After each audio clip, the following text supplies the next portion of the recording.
Welcome to rebelastrology.blogspot.com, and I am your rebel astrologer, A. Drobny. This time I want you to think way back. Have you ever felt like everything was going wrong, and a moment later you thought about it? Or maybe more than a moment, but it made everything right. What I mean is sometimes when things seem like they're falling apart the most, it's actually just the universe playing a little game with you and getting you to reconsider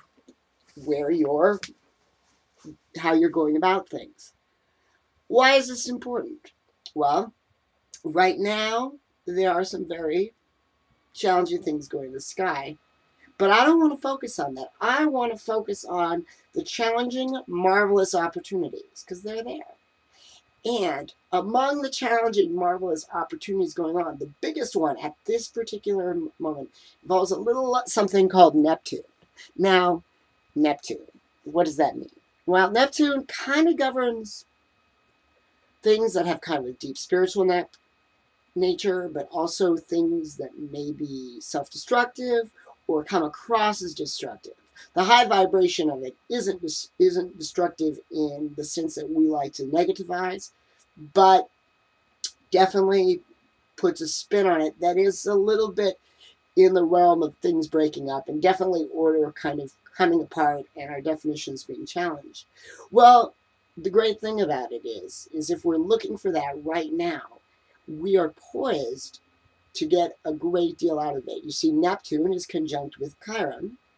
Chiron, yes, Neptune and Chiron, if you've been reading the blog on the page, you've noticed that both of those have come up recently. And you wondered, why? Why, oh why, are you discussing Neptune and Chiron? And now you know. Neptune has moved into Pisces, which means Neptune, which is Neptune's own house, which is its strong spot, the spot that it is going to be at its loudest. And it can feel a little disorienting to most people. It's a very particular kind of energy that plays very well with our spiritual natures and can really get us kind of confused when it comes to the practical, the mundane, stuff like that. And it can sometimes feel like things are a bit out of control and coming apart at the seams. But I want to congratulate you if things are coming apart at the seams right now, because it is giving you the much needed and beautiful opportunity to find what you really want. And not just that, it's putting those opportunities in your way and motivating you.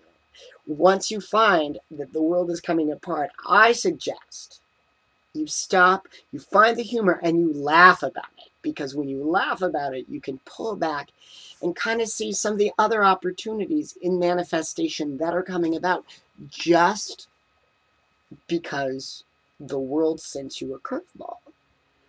Right now, you have this beautiful conjunction between Jupiter, our expansive natures, hope, that sort of thing, conjoining to Mercury, the way we think, and Venus, what we desire. So there's this great optimism. At the same time, two of the three are conjunct to Mars, which is how we go after it. Not the Jupiter, just the Mercury and the Venus. So if you're keeping score, what we want and how we go after it are really in sync, and how we think about it are also really in sync. And that's interacting potentially with our Neptune. And what I mean by potentially is it involves a little thing called the sextile. And the sextile is a positive thing where two energies can learn and grow off of each other in a very exciting, positive way. But you have to actually make it happen. It's a possibility that's there. And right now, especially with all of the energies that may be kind of wearing down on us, I really want you to focus in on that spiritual connection of disintegration of sorts, where our assumptions are being challenged, being washed away, where things seem like they're a little bit out of our definitions, and embrace it and enjoy it and allow ourselves that ability because of the wonderful things it does. The wonderful things it does. It's also having a sextile relationship with that Pluto, which has been very frustrating to us as late, and right now is conjunct to our moon. So we have a strong, powerful intuition about what we need, where our bread is buttered on, and kind of playing with power. And playing with power sounds like a bad thing unless you're talking about reclaiming your own power and questioning the power and the assumptions that you give away to other people, to governments, to employers, to everything. What is mine and what do I have a right to, and what am I giving up that I shouldn't be? And if we look very, very closely at all the crazy, silly, random mishaps going on in our lives, although they may be a little fuzzy, I think we can find motivation to create a much better place and a much better world, and the opportunities, in some ways, to spin our lives in a way we never knew we wanted them spun, and love. So, till next week, I'm asking you, you should friend us on Facebook. If you just look up Rebel Astrology, you'll find us. If you want to follow us on Twitter, I encourage that. That's at Rebel Astrologer. And if you want to, of course, we have the YouTube page, which look up Rebel Astrology again, and also the page for HT.